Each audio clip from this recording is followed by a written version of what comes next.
What is going on, YouTube? I am Germ here. Season 10 is right around the corner. Riot made a ton of huge changes to the game in the preseason. We all know about that, but I'm sure a ton of you are wondering, what's good heading into Season 10? What do I want to play? What's going to help me climb? What's going to help me get all that elo that we're all going after? Because you want to be prepared for Season 10, obviously. But lucky for you, I've been playing a ton of mid lane in the preseason, thinking about all the changes, playing a ton of different matchups and everything. So it's helped me create this video, which is the mid lane tier list for Season 10. This is a resource that will hopefully be beneficial to you guys throughout the entire season. That's my goal, and hopefully we can accomplish that here. But before we get into this video, I just want to say real quick that I do stream over at twitch.tv/I_am_germ. If you guys could check us out over there, I would love that. That would be so awesome. We've developed a really dope community over there. If you want a place to hang out, talk League of Legends, and hopefully get better at the game, our stream's definitely the place for you, and we'd love to have you over there. With that being said, let's get right into this video, the mid lane tier list. We're going to be starting off with the F tier.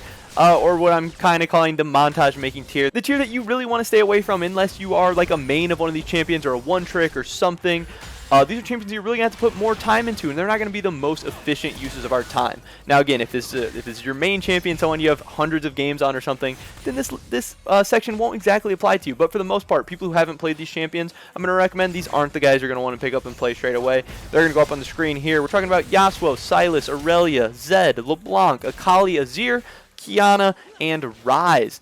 For different reasons, these guys are either very difficult to play, their mechanics are difficult, their combos are difficult, they're hard to win games on, they're just not the most efficient use of our time. They can be very fun to play, and you might want to play them, but if you're low elo and you're playing these guys, then you're not really serious about climbing, at least in the short to mid-term. If you get crazy on one of these characters, you put in tons of time, obviously you can get very good, but if we're trying to get good fast and climb as high as we can in Season 10, these are really the champions you'd want to stay away from. Next up, we have the C tier. These champions are a little bit better, but still just not good for certain reasons, and just champions that I would still really stay away from for the most part. We're talking about Xerath, Cassiopeia, Twisted Fate, Zoe, Vlad, Diana, Vel'Koz, and Anivia. Some of these champions are just so terrible early game that they're like not even that fun to play, or they're just really difficult to last hit with and stuff, and just a struggle. The positioning's really difficult. Stuff like Anivia, Vladimir, it's really hard to last hit at the beginning of the game. You're really just so disgustingly weak early. Or you're really relying on skill shots like Xerath, Zoe. You know, that's not really stuff we want to delve into, especially if we're trying to climb fast and maybe we're a little bit lower elo. We want to stay away from huge skill shot based champions. And then champions that require crazy mechanics, positioning, stuff like that. Cassiopeia with her kiting and use of like spamming abilities. Twisted Fate is another really weak early champion. These are guys that they're a little more useful than the montage making F tier.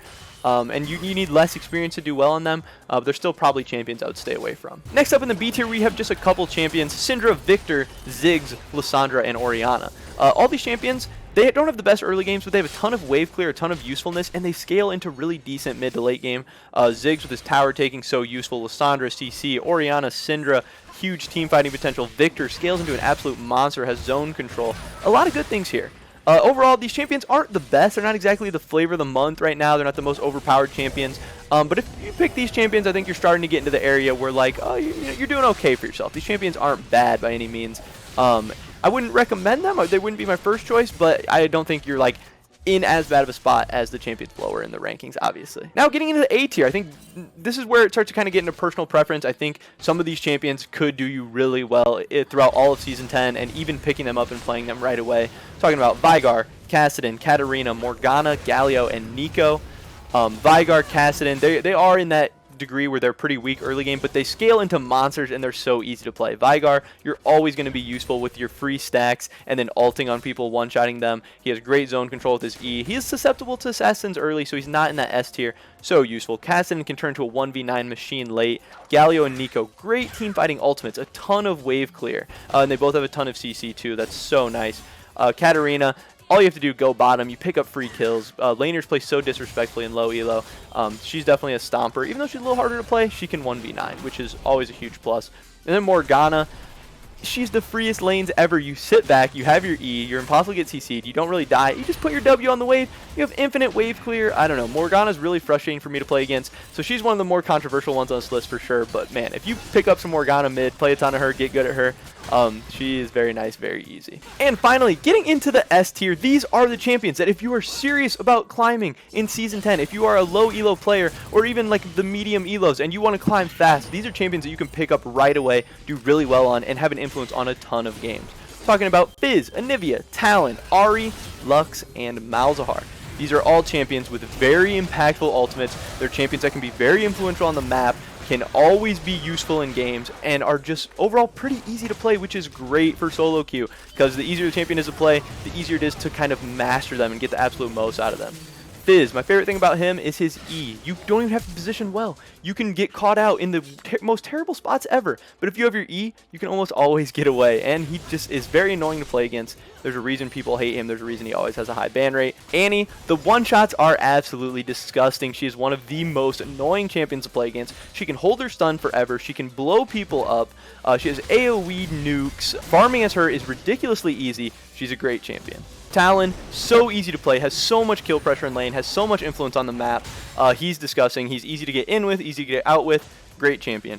Ahri, she has a ton of wave clear. She's always going to be really useful, really safe in lane, and then her roaming is so disgusting. And yeah, the one reason I'm a little bit scared of Ahri, her E is really important. It's kind of a difficult skill shot to land, but if you go the Glacial Augment build, it gets even easier to land. Ahris are always so useful. The next champion, Lux, has kind of a weak early game, but her wave clear with her E is so nice. She has huge CC abilities, and her ult getting to like a 20 or even less second cooldown in the late game, it just being a nuke. Lux can be a really disgusting champion, so easy to play.